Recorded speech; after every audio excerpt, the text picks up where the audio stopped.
Miq të Art Times, përshëndetje, ja tek rikthehemi sërish me mua gazetarin Michele Kallanxhiu. Por këtë herë do të jemi në një rubrikë ndryshe, pasi do kem kënaqësinë dhe privilegjin të jem së bashku me meteorologen Rezarta Xhakollari. Përshëndetje Rezarta, si të kam dhe si do jetë kjo fundjavë? Intervistë do të bëjmë bashkë lidhur me kushtet atmosferike. Në fakt, jemi futur në muajin e dytë të pranverës.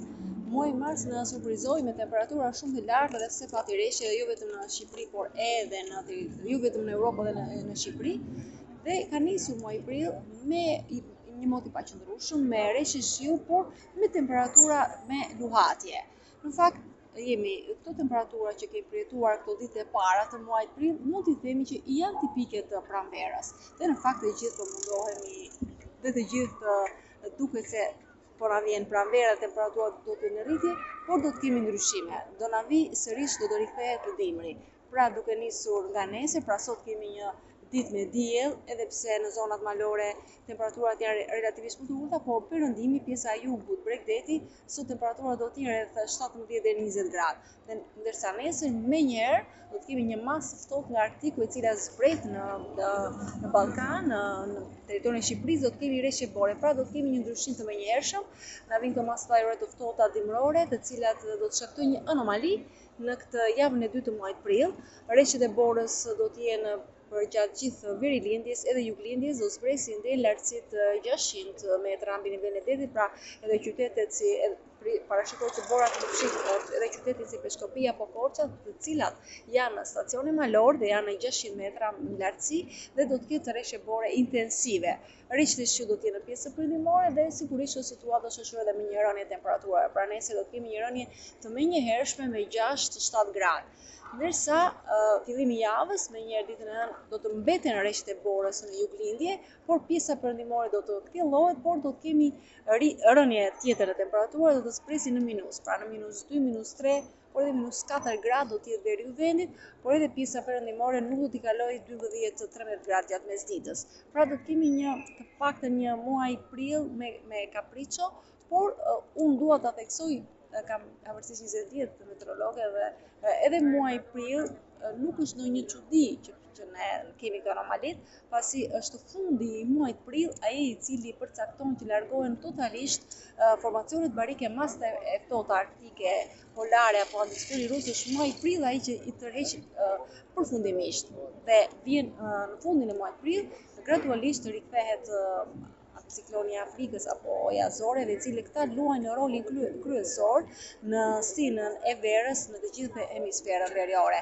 Pra, nuk është ndonjë çudi e madhe, le të themi, që do të kemi këto reshje borës, por sigurisht është kjo anomalia që mund të themi këto ndryshimet e menjëhershme të fenomeneve dhe të temperaturave, të cilat na ka shoqëruar pothuajse edhe gjatë gjithë dimrit.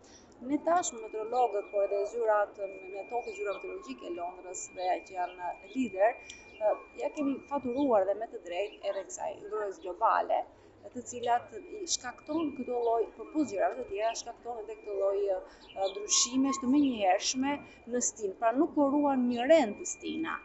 Megjithatë, ne në territorin e Shqipërisë, Shqipëria dhe rrethinat dhe pjesa e fqinjit tanë, Italia, Ballkani, ende kemi një, le të themi, kemi ende 4 stinët, edhe pse në duket sikur kur vjen menjëherë maj dhe qershori, menjëherë themi tani u rritën temperaturat dhe erdhi vera menjëherë. Por le të themi muaji prill, pra deri datën 20 do të jetë i paqëndrueshëm dhe pas datës kjo java do të jetë më ftohtë. Dhe pas datës 15 do të kemi reshje shiu, pra do të jetë një prill i paqëndrueshëm me reshje shiu dhe temperaturat do të rriten, pra do të jetë 22-23 gradë. Pra edhe muaji prill parashikoj gjithmonë nga parashikimet stinore, do të jetë me temperaturat e larta. Por e kam theksuar dhe në intervistën e mëparshme me Ermalin, e përshëndesim. E përshëndesim Ermal Qorri që na mungon në këtë intervistë.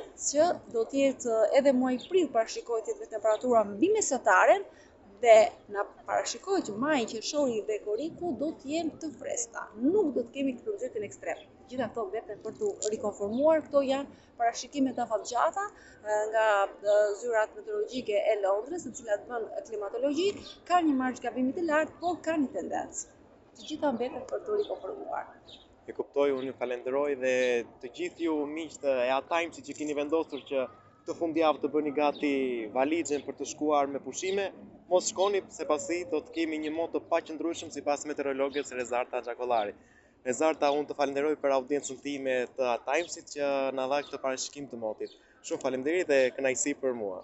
Faleminderit Mikel, edhe të uroj një fundjavë të mbarë dhe kujdes, veshjet e dimrit ende mbajini në garderobë, sepse Kujdes veshjet. duhet ende për të ardhur temperaturat e larta.